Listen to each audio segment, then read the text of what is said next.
So welcome to my latest video. Today I'm going to show you how to replace the power steering pump on a 2008 Freelander 2 TD4. There are some videos out online already. Scott and Alana have certainly done one fairly recently. That's been more of a sort of a descriptive video rather than showing you physically doing the work. So I thought I'd give that a go as I change mine. I've bought a Hitachi pump from Malting's 4x4. It's quite expensive, somewhere between £350 and £400. You can get cheaper pumps online, but I only want to do this job once and thought I want something that's going to last. So I've gone for what I conceive was the hopefully the best quality.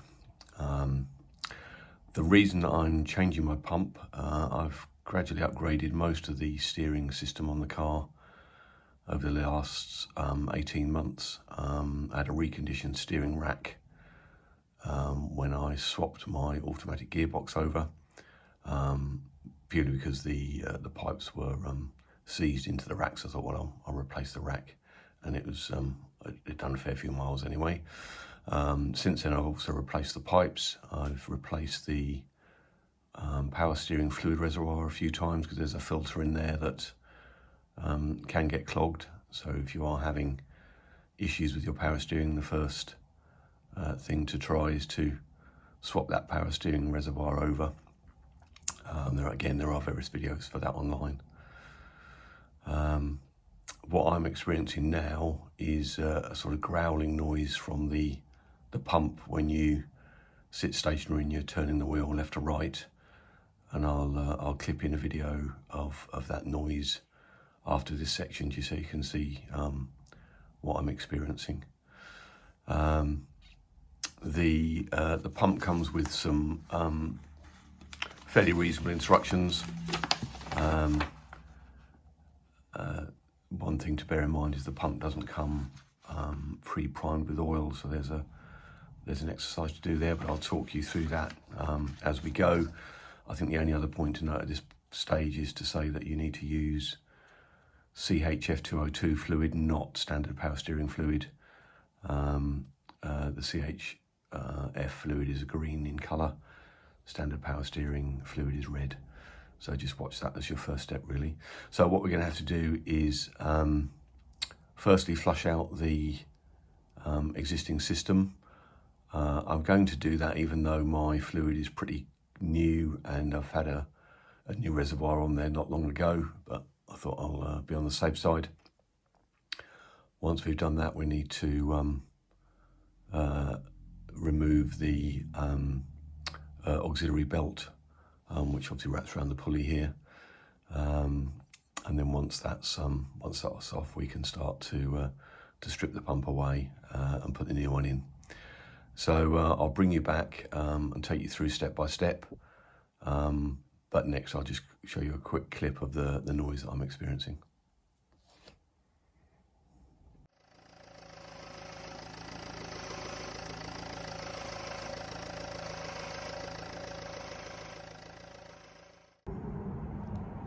So in terms of the power steering pump location, left hand side of the engine, it's just down here, tucked below the engine cover.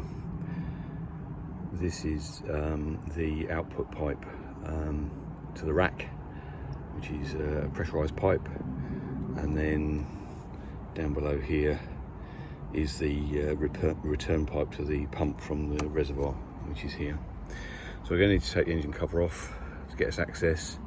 Because we're fiddling around with the fluid reservoir, we're also going to take the driver's side UK headlamp out. Just allows us then to get in through this area here, which is good. Potentially might need to take the fuel feed and return off the fuel filter, but we'll have another look at that once we've got a bit more cleared out of the way later on in the process. So the car is up on axle stands, rear wheels chocked, some extra wood under there just for safety and peace of mind. Obviously wheels are off. We're going to need to take out this small panel here, a couple of plastic nuts at the top, and then a couple of screws underneath on the front. That will then just come away, and that will give us access to the auxiliary belt, which obviously we'll need to take off in due course. So I think we'll take that off next, take the headlight out. Other than being raised up, there's actually no work to be done on the passenger side, but you want the wheels off the ground so you can move the steering wheel during the sort of bleeding process. So we'll take the various little bits of panel off that we need next and the headlight out. So in terms of the inner arch panel, the front fixings underneath the bumper are here and here. You may find on yours that you've got a Phillips headed fixing there. I've actually swapped mine out for some hex headed screws which fit an 8mm socket. Just makes life a lot easier because you tend to find that the Phillips headed screws rust up, and then you lose the head on them and you can't get the damn things out. So I recommend you can get these off of eBay. I've gone around and replaced all of my Phillips headed screws with these hex headed equivalents. Just makes life so much easier. And obviously when you put these back in, it's worthwhile putting some copper grease on the end just to try and stop them rusting into the clips.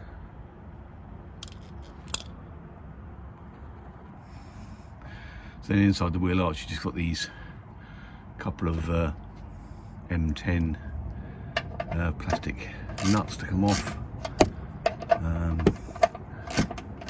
I've left these as the original plastic items. You can, some people replace them with a stainless nut instead, mainly because the plastic does tend to, once you take them off once or twice, they tend to lose the thread, which can be a pain when you try and get them back off again.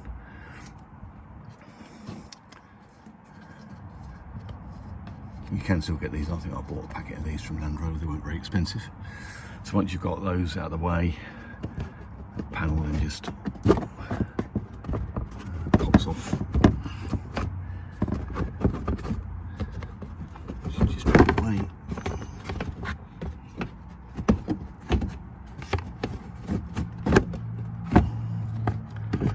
A little persuasion. Drops out of there.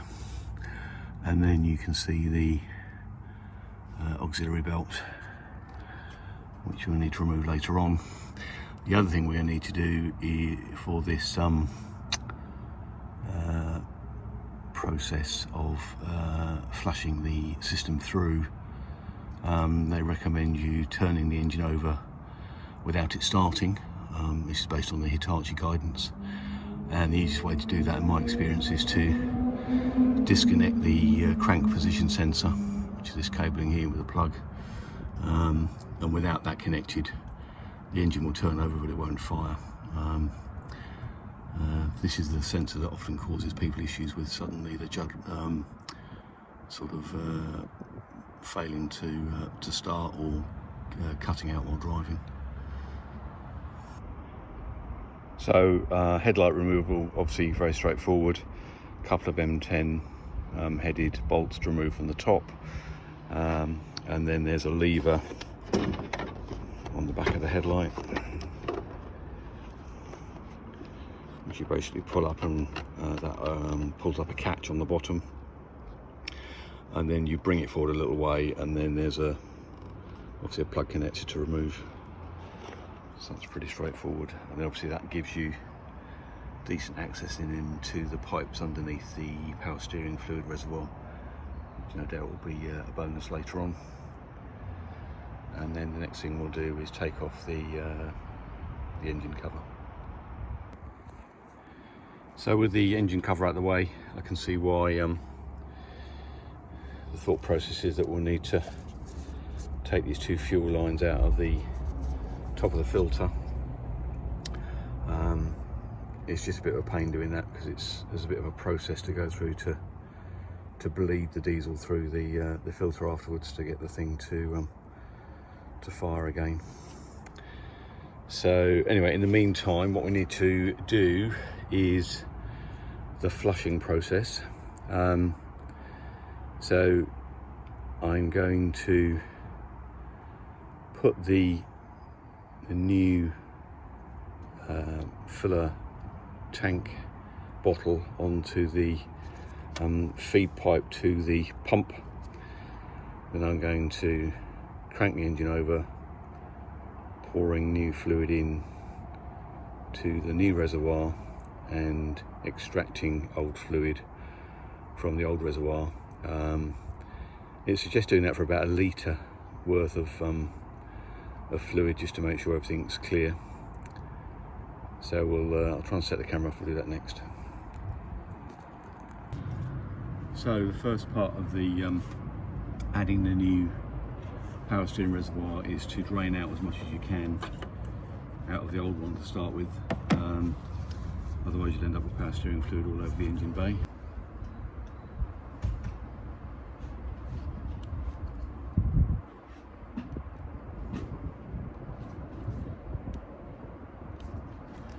Just keep going with this process until you've got as much out as you can. I'm nearly at the bottom of the reservoir now, so there's air coming in. So yeah, just carry that on, and then we can start to think about taking the hoses off. So once you've got the reservoir drained, you can actually see, when you look down inside it, the outlet to the power steering pump. That sort of top right of my image there. And you can actually get your syringe pipe down inside there to take even more fluid out, just to try and avoid too much spillage once you swap the reservoirs over. And that outlet connects to the pipe here, the thick sort of black hose, if you like, that runs into the power steering pump at this location. So obviously the more we can get out of that means that when we undo this clip, which you need to use a pair of mole grips on to pinch that up to get that pipe off, you shouldn't then lose any fluid out into the engine bay. So once you've drained your reservoir, you can then reach down inside the engine bay with your mole grips to get hold of that clip and lock that open.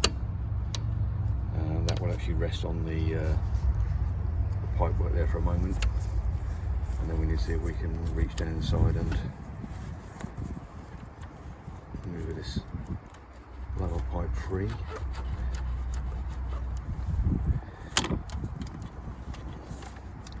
What you might need to do is just get a screwdriver in that top of the pipe there, underneath those little rib sections, just to maneuver that out if it gets stuck, but mine's come out fairly easily. And obviously what we need to do then is pop the new fluid reservoir on top of that pipe before we get any debris into it. So we'll do that next. So this is with the new reservoir just on top of the pipe. Push that down in a second, and obviously the reservoir comes with some plastic caps, so we can pop that on the old outlet for a moment, just to stop any fluid leakage while we secure the new reservoir in place. So as the Hitachi guidance says about running 1 litre of fluid through the system to flush it out first, what I've done then, now that I've got the new reservoir connected, for the old reservoir I've positioned a funnel and connecting pipe on the old reservoir outlet, the intention being that as I crank it over I can keep topping up the new reservoir, and it will continue to flow out into my waste container, which I've got propped up just by the front bumper. Now, in order to make sure that things don't get too carried away, the guidance is very clear that you need to do this on starter motor only, so to avoid the actual engine running. So just nipping down into the wheel arch for a moment. So what I've done is I've disconnected the crank position sensor, so I'm now confident that the engine will turn over, but it won't be able to start. And then we'll try this this flushing process.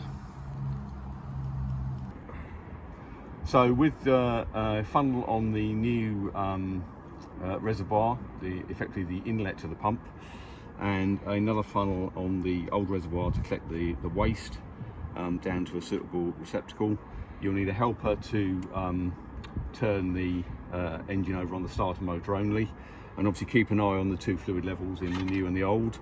I did have one go at this a moment ago, and the old outlet, the funnel filled a bit quicker than I was anticipating, which caused a bit of a leak. So we're going to need to do a bit of a short burst type process, I think.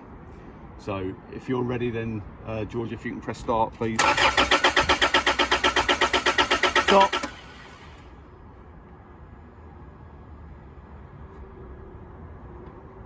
So as you can see, that lower funnel filled quite quickly. So we just need to give that time to drain away. So I'm trying to put a full litre through the system just to make sure everything's flushed out nicely. And just wait for that to drain down a bit further. Top the new reservoir back up.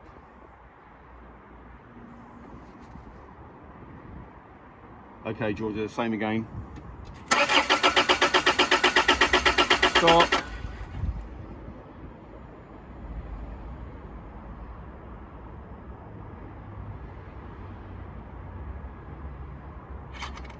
Right, and then we should just let this drain once more, and I think we should then be a full litre through the process.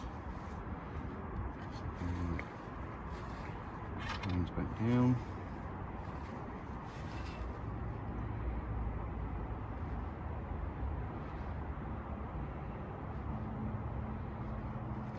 So just taking a bit of time to exit that lower funnel. We need a bigger funnel on there if you're going to do this. Right, Georgia, one more go, please. Stop. Perfect.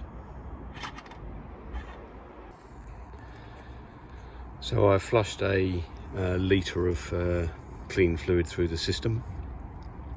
I say this, the fluid that was already in there wasn't very old, in fairness.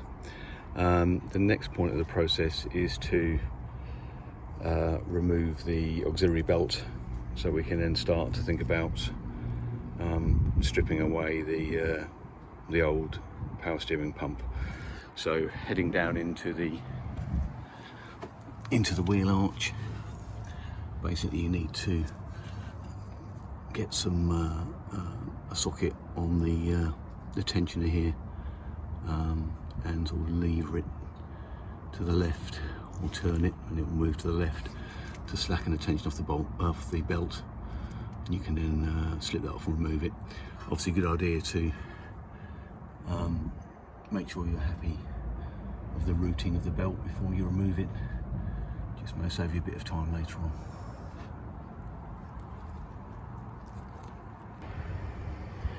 So with the auxiliary belt off, I think the next stage is to remove the outlet from the pump. There's a Torx headed bolt just below my finger that you can get to with a small socket, and then you're going to want some way of, once you've got that off, of covering it. I'm going to use an old, or rather a new disposable glove just over the end of that to make sure we don't get any contamination into the pipework as part of this process.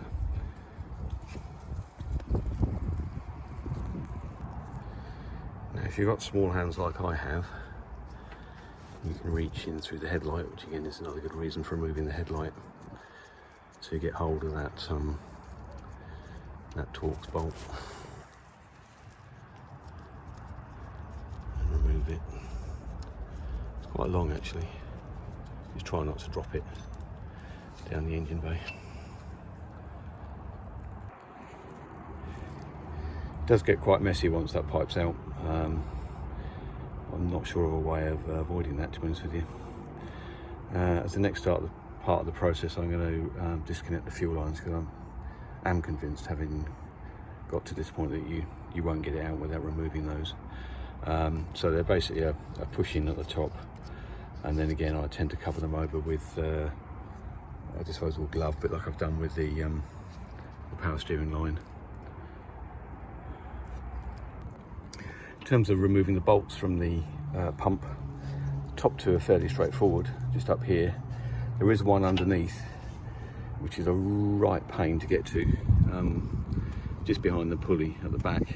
I've managed to get a 10mm socket on there, but it's very fiddly to get your hands in. I'm quite fortunate I've got small hands, so you might find that a bit tricky. And of course, power steering fluid's going everywhere, which is not the best. So in terms of this lower bolt, as I say, it's a right, I don't know if you can just see my socket there, just about to get my hand in through where I've taken the headlight out, and then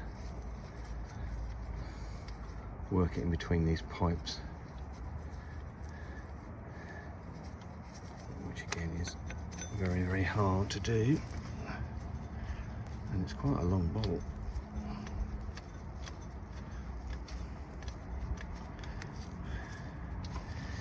Which I think I've just managed to get out.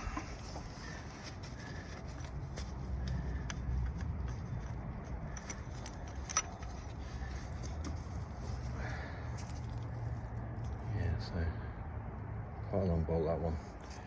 That's the tricky one. The top two are fairly straightforward. I think in hindsight I would have left the pipe in the pump for a while longer. I just felt I needed to get out of the way, try and get into the bolts, but obviously you end up with quite a mess, unfortunately. I'm now just trying to debate whether to take the pump off with the inlet pipe, because I think that might give me a better way of priming the pump, but I'll let you know what I do with that in a moment. What I have just done is, irrespective of what I do with this pipe, is I've cracked off the return pipe inlet to the pump, so I thought that would be easier to do while it's bolted somewhere, so I've got some resistance to it. That, interesting, is a 12mm head on that. The rest of the bolts are 10mm.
So that was a bit failure than I thought, trying to get that manoeuvred out. Of course you do end up with a lot of power steering fluid down below, which is annoying. So give that a bit of a clean up. And we'll think about priming the new pump and getting it back on.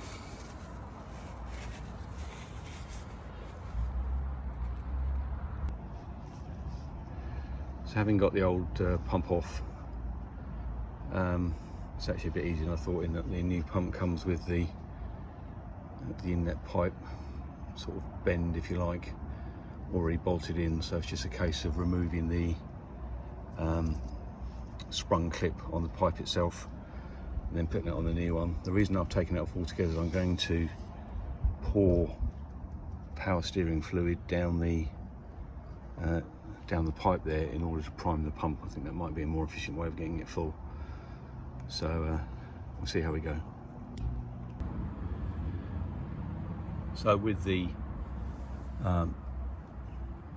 inlet pipe reattached to the new pump, my intention is to prime it by pouring some fluid down the funnel here, and you need to rotate the pump itself while you're doing so to ensure that fluid is flowing through the pump. So tension being also in the top here until it's up in the funnel, and then right in there you see that it starts to come out, and then once it's coming out you need to reinsert the plug that comes with the pump from the factory, and then we can be satisfied then that the pump is primed. I think once I've got it on, I might do the same, freewheeling the pulley with my hand with some fluid in the reservoir, just to make sure as a secondary check really. So reinstall, repeat of previous process. So I'll bring you back once I've got it back on the car. So that's with the new pump now installed. The bolts need to be tightened to 24 Newton meters, and I've obviously reconnected hose to reservoir. I've filled the reservoir up. I've spun the wheel of the pump a few times. Obviously reconnected the outlet to the steering rack. So, and also put back on the fuel lines to the diesel filter. I'm going to just have a clean up below the pump location, and then put the auxiliary belt back on. So I want to then turn it over without starting it again and just see whether everything's running okay in terms of the air in the system. So with everything all reattached, auxiliary belt back on. I don't enjoy doing that. It's quite hard to prevent the socket slipping off the tensioner while you try and slacken it off. Anyway, other than a fight with that, everything else seems to have gone together okay. I've done a bit of a major clean up, as that's really the only way you're going to be able to tell if there's any leaks going on. Bearing in mind it is a very messy job, or at least it was for me. Blue roll definitely required. Once you've reconnected everything, you may, if you're unlucky, need to bleed your diesel filter. I was quite lucky in that I didn't have it off for long and mine restarted okay, which is good. Once you've then got it back and running, don't forget to reconnect your crankshaft sensor if you took it off like I did. You can then start the engine up and let it idle for a little while, check your level of your power steering fluid, top it up to the max if necessary, and then do the bleeding process, which is a case of slowly turning lock to lock. The Hitachi guidance reckoned 15 times, so I did it 15 times, switched off, checked for leaks, and then did that again, turned it back on, probably did another 5 or 6, just to be on the safe side. So at the moment everything appears to be okay. Not hearing any weird noises, which is good. So I spent quite a bit of time cleaning up underneath in the wheel arch, because I did lose a fair bit of fluid down there, which was annoying, but I don't think it's particularly avoidable. And obviously just try and drain out the old, from your old pump before you dispose of it. I'm actually using for my hydraulic fluid MV CHF, which is again is rated for the CHF 202. So yeah, so I'm going to reassemble bits and pieces now, and then hopefully some trouble-free steering going forward. So I hope that was helpful. If so, please like and subscribe. Thanks very much. And pleased to report a very silent pump